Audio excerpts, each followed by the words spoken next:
Manoj ji Australia से। राधे राधे।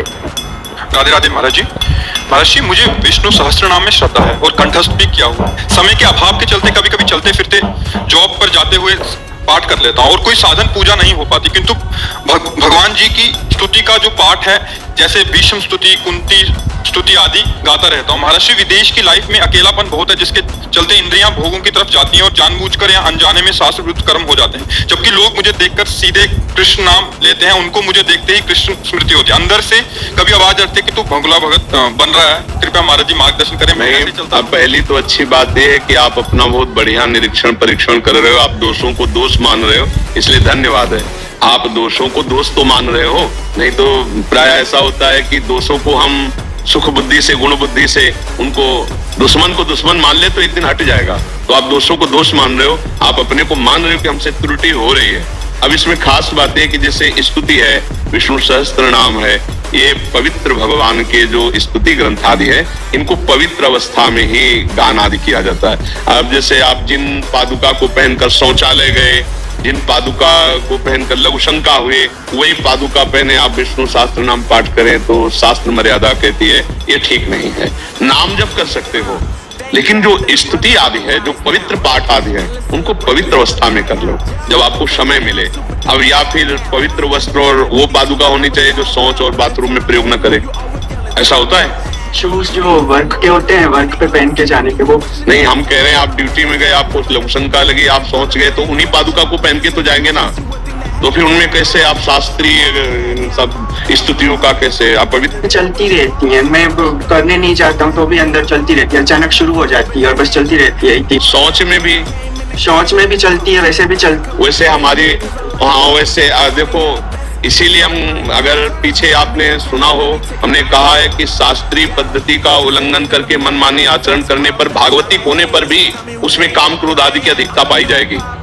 आपने सुना है, ये कई बार उत्तर में दिया है कि काम क्रोध आदि की अधिकता पाई जाएगी क्योंकि शास्त्रीय पद्धति का उल्लंघन। चित्रकूट वाले महाराज का उदाहरण देते हुए हमने ये बात कही। आप खुद अनुभव करते हैं ना कि इसकी अधिकता पाई जाए। तो मेरी प्रार्थना मान लीजिए, ऐसा अभ्यास कीजिए कि जब आप सोच में हो तब नाम जप चले।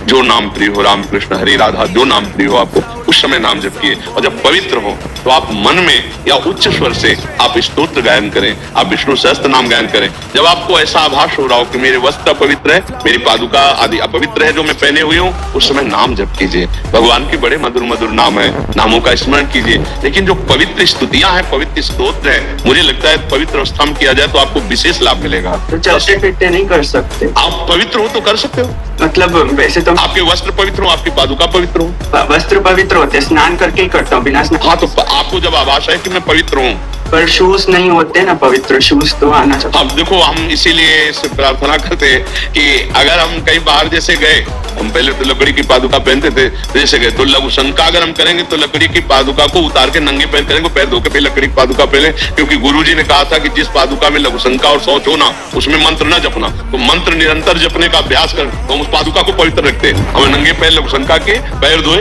फिर पादुका पहन। तो देखो, गुरुजनों की आज्ञा और शास्त्र आज्ञा, उसको हम ऐसा अभ्यास बना हुआ है कि जैसे हम आपसे बात करते हुए जाएं और हमें बाथरूम में प्रवेश करना है तो उसकी पादुका अलग है। जे ही हमारा पैर जाएगा तो हमारा मंत्र बंद हो जाएगा। तो हम अगर नई पादुका भी जैसे यहाँ तो नहीं पहनेंगे, वो न बाथरूम में जाएंगे ना उससे लघु शंका नहीं करेंगे। अगर हम उस पादुका में भी पैर जाता तो मंत्र बंद होता, फिर हम उसको समझाते हैं मन को, नहीं नहीं ये पवित्र पादुका, ये लघु शंका सोच में नहीं, तब मंत्र चलेगा। अगर मुख में हमने कुछ भी डाल लिया, चरणामृत प्रसाद, मंत्र बंद हो जाएगा, नाम चलने लगे, फिर उसको समझाना पड़ता है, नहीं चरणामृत पिया है, ऐसा मुख नहीं टूटा है, तब फिर नमन। अभ्यास ऐसा थोड़ी खिलवाड़ थोड़ी अभ्यास, तभी परमार्थ की उन्नति होती है। मेरी प्रार्थना मान लो, पवित्र अवस्था में महान स्तुतियां हैं, ये महान भगवान नाम, जो विष्णु शास्त्र नाम, गोपाल शास्त्र नाम, ये पवित्र अवस्था में करना चाहिए। तो पवित्र अवस्था का ध्यान रखते हुए और हर समय नाम जप करो। ऐसा थोड़ी, अभ्यास में बड़ी ताकत है। अभ्यास हम जैसा करेंगे वैसा ही हो। आपने वैसा अभ्यास किया, आप ऐसा अभ्यास करो। अभी अभ्यास ऐसा हो गया कि अचानक से शुरू ही हो जाती है। फिर जहाँ अचानक से शुरू, उसी समय हमारी बात याद करो और उसी समय शुरू करो, राधा राधा राधा राधा। और जहाँ फिर पवित्र हो तो फिर आप उसका आसन पे ही बैठ के करूं? नहीं, चलते फिरते भी कर सकते हो, पर हमारी शर्त पवित्रता की है। वो आप निर्वाह करो। पवित्रता का कैसे? नहीं तो नाम जप करो, और जब आप पवित्र हो तब इनका पाठ करो। देखो, इनके पाठ का, इनके स्वाध्याय का अर्थ है कि हमारा अंतःकरण पवित्र होना चाहिए और निर्विकारता बढ़नी चाहिए। आप स्वीकार करते हैं कि वो इस कोटि की विकारता आते हैं कि आपको एक ग्लानि होती कि मैं बगुला भगत हूँ, आती है ना। तो ये धन्यवाद है कि आप अपनी कमियों को देख रहे हैं, पर इसके मूल कारण को देखिए कि साधन करते हुए परमार्थ में उन्नति क्यों नहीं हो रही। एक बार हमने कहा था पंचाक्षरी मंत्र, द्वादशाक्षर मंत्र आदि जो वैदिक मंत्र हैं, ये लोग जो कीर्तन करते हैं अपवित्र दशा में जो बोलते हैं, ये उनके लिए बड़ी हानिकारक है, उनके मानसिक रोगों को बढ़ाएंगे ना कि शांत करेंगे। तो वही बात है, इस बात को समझ। हाँ, हमारी बात को, प्रार्थना को माना जाए, क्योंकि आजकल जो होता है सिद्धांतों की धज्जियां उड़ाई जा रही है। वैदिक सिद्धांतों को, भागवतिक सिद्धांतों को मिटाया जा रहा है। जो मन में आवे सो करो, जैसे मन में आवे वैसे करो, क्योंकि अब कोई डांटने वाला नहीं रहा, कोई समझाने वाला नहीं, तो इसलिए स्थिति भी तो नहीं है ना, स्थिति भी तो नहीं है ना। धन्यवाद है आपको कि आप अपनी स्थिति खोल कर रख रहे हैं सामने। नहीं, आप कह सकते हैं मैं बहुत अच्छा हूं, अब हम क्या बोल पाएंगे। अब आपने बताया कि मेरी स्थिति ऐसी, तो प्रमाण मिल रहा है ना कि अपवित्र दशा में साधन करने पर भी आध्यात्मिक उन्नति नहीं हो रही है। इसलिए शास्त्रीय पद्धति से हम तस्मात् शास्त्रम प्रमाणम ते कार्याकार्यो व्यवस्थित हो, भगवान कह रहे हैं कार्य और अकार्य की व्यवस्था शास्त्र पद्धति से रखी गई है। मानसिक एक स्थिति आती है जो देहातीत स्थिति में पहुंच चुका है, अब वो आगे भी पड़ा है, सोच किए भी, और वो भगवदाकार, उसमें कोई फर्क नहीं। लेकिन आपको विकार सताते हैं, आपका देहाभिमान है कि मैं पुरुष हूँ, आपके अंदर काम क्रोध आदि हैं, उनके मिटाने के लिए आपको नियमावली से चलना पड़ेगा। वो सिद्ध पुरुषों की स्थिति एक अलग होती है। हम अपनी स्थिति और सिद्ध पुरुषों की स्थिति से मिलान नहीं कर सकते। वो तो सोच में बैठे, उनको पता ही नहीं है। शरीर सोच हो रहा है, रूप स्वरूप में स्थित, उनकी अलग स्थिति।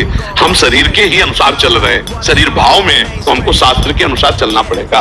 वेदातीत स्थिति को प्राप्त महापुरुष के ऊपर वेद का शासन नहीं होता, लेकिन हम लोग देहातीत स्थिति में अभी नहीं है, अभी शरीराभिमान में, तो हमको वैसे ही क्रम से चलना पड़ेगा।